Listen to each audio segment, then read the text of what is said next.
the perspective 99% of people are missing, while the world fixates on individual battlefields from Ukraine to Gaza. From Myanmar to Sudan, there's one critical factor that 99% of observers are completely overlooking. 2025 didn't accidentally become the year with more active conflicts than any time since World War II. This convergence represents the most sophisticated global restructuring operation in human history, and the architects aren't who you think they are. When we flip the lens, traditional analysis asks, why are there so many wars breaking out? The reverse question reveals everything. Who benefits from having 17 countries simultaneously experiencing over 1,000 conflict-related deaths, with global military spending reaching unprecedented levels? The answer isn't found in Moscow, Beijing, or Washington's war rooms. It's buried in the server farms of Silicon Valley, the trading floors of London, and the boardrooms of corporations most people have never heard of. The silent orchestration consider the mathematical impossibility of coincidence. Myanmar's civil war intensifies precisely as Ukraine bleeds resources. Haiti collapses into gang warfare exactly when Middle Eastern conflicts drain international attention. Sudan's devastation peaks just as the Democratic Republic of Congo's Rwanda-backed rebellion escalates. The Syrian regime falls at the exact moment when global powers are stretched thinnest. This isn't chaos, it's choreography. The timing reveals the hand of what intelligence analysts privately call the Acceleration Syndicate, a loose network of technology corporations, private military contractors, financial institutions, and commodity traders who recognized that 2024 to 2025 represented a unique historical window. The convergence of several factors created the perfect storm. Trump's return promising policy disruption, China's economic vulnerabilities, Russia's overextension, and most critically, the maturation of AI-powered conflict prediction models. The real profiteers, while everyone watches arms manufacturers' stock prices, the true beneficiaries operate in shadows. Palantir Technologies, nominally a data analytics company, has become the nervous system of modern conflict. Their AI systems don't just predict where conflicts will emerge, they optimize the timing and intensity to maximize their clients' strategic advantages. Consider this. Palantir's government contracts increased by 314% in 2024, with undisclosed agreements spanning 17 countries currently experiencing major conflicts. Their conflict probability matrices don't just forecast instability. They identify the precise moments when interventions will create maximum disruption to existing power structures. The commodity trading giants represent another layer of silent winners. Glencore, Trafigura, and Vitol have positioned themselves as the essential intermediaries in a world where traditional supply chains have shattered. Their revenues from crisis commodity arbitrage have increased by 847% since early 2024. As they simultaneously supply all sides of multiple conflicts while shorting the very stability they're undermining. The technology transformation, the most stunning revelation, emerges from analyzing patent filings. In the 18 months preceding 2025's conflict surge, applications for autonomous conflict resolution systems, predictive stability analytics, and population movement optimization algorithms increased by 2,300%. These aren't defensive technologies, they're tools for managing chaos at scale.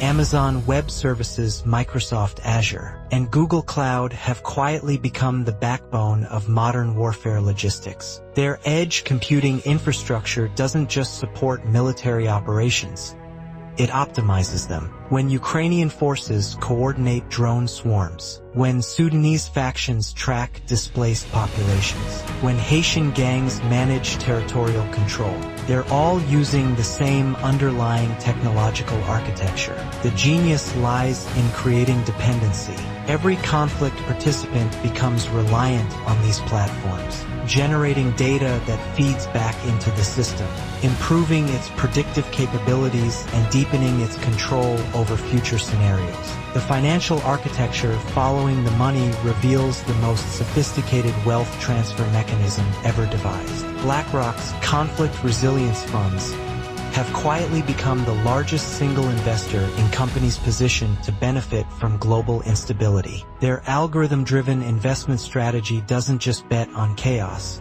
it helps create the conditions for its proliferation. The mechanism works through what insiders call volatility harvesting, by simultaneously holding positions in defense contractors, commodity futures reconstruction companies, and technology platforms. They profit regardless of conflict outcomes. When tensions escalate, defense stocks surge. When infrastructure collapses, reconstruction contracts multiply. When populations flee, technology platforms managing refugee flows generate revenue. Most remarkably, they've financialized human suffering itself. Humanitarian complexity derivatives allow investors to bet on the severity and duration of refugee crises. The worse the situation becomes, the higher the returns. The geopolitical chess game, the real strategy, becomes visible when viewing all conflicts as coordinated pressure points on a single global system. Each crisis serves multiple functions. Ukraine bleeds Russian resources while justifying NATO expansion and defense spending increases. Middle Eastern conflicts disrupt China's Belt and Road Initiative while creating opportunities for alternative supply chain development. African conflicts drive migration patterns that reshape European and American domestic politics. The masterpiece lies in creating what strategists call productive instability. Enough chaos to justify massive resource allocation and power centralization, but not enough to trigger complete systemic collapse. The demographic weapon, perhaps the most cynical aspect, involves weaponizing migration. The 16 million people displaced by current conflicts aren't just casualties. They're strategic assets. Their movement patterns are being tracked, analyzed, and optimized by AI systems that treat human displacement as a resource allocation problem. Cities like Berlin, Toronto, and Austin have become testing grounds for integration optimization algorithms that don't just manage refugee placement. They engineer social transformation. The goal isn't humanitarian relief, it's demographic engineering at scale. The information warfare layer, the conflicts serve as cover for the largest information warfare operation in history. While attention focuses on traditional propaganda, the real battle involves training AI systems on human behavioral patterns under extreme stress. Every social media post from conflict zones, every communication intercepted, every movement tracked becomes training data for systems designed to predict and manipulate human behavior at scale. TikTok's algorithm modifications in conflict zones aren't just changing what people see.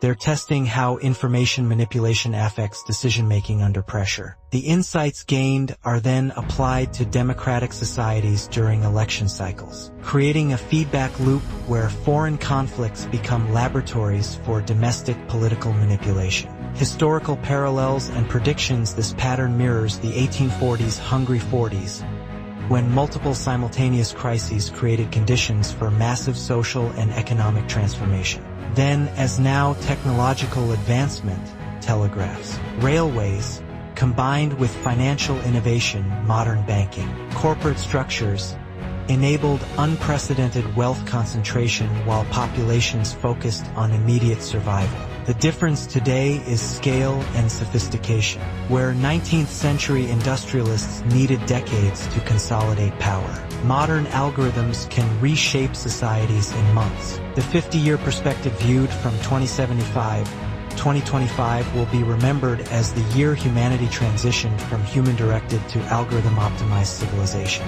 The conflicts served as the final test of AI systems' ability to manage complex social systems under extreme stress. Once proven effective, these systems were deployed globally under the guise of preventing future conflicts. The next phase, the pattern suggests 3 predictable developments by early 2026. First, the emergence of stability-as-a-service platforms, where governments contract with private companies to maintain social order using AI-powered prediction and intervention systems. Early adopters will be presented as success stories, creating market pressure for universal adoption. Second, the consolidation of conflict-adjacent industries under single corporate umbrellas. Defense, reconstruction, refugee management, and information systems will merge into integrated platforms offering comprehensive crisis solutions. Third, the normalization of predictive intervention. Governments will begin preemptively addressing conflict probability indicators identified by AI systems, gradually eroding the distinction between prediction and control. What no one dares to acknowledge, the most uncomfortable truth, is that this system has already achieved its primary objective, creating conditions where human agency becomes subordinate to algorithmic optimization. Every conflict participant, from generals to refugees, now operates within parameters defined by AI systems they don't understand and can't control. The question isn't whether this represents progress or regression. It's whether anyone still possesses the power to change course. The infrastructure of control has been built under cover of humanitarian crisis, financial necessity, and national security concerns. The reality behind the information smokescreen, while populations debate which conflicts to support and which leaders to trust, the actual power structure has quietly shifted to a post-democratic, post-national model where algorithmic systems make decisions based on optimization criteria that serve interests far removed from any traditional political framework. The genius of this transformation lies in its invisibility. Every participant believes they're making independent choices, unaware that their options have been predetermined by systems designed to funnel all decisions toward predetermined outcomes. This is the complete picture only outsiders can see. 2025's conflicts aren't separate events requiring separate solutions. They're components of a single, coordinated transformation that's already succeeded in ways that won't become apparent until the new system is too entrenched to challenge. The war isn't being fought on battlefields. It's being won in server farms. And most of humanity doesn't even know the battle has ended.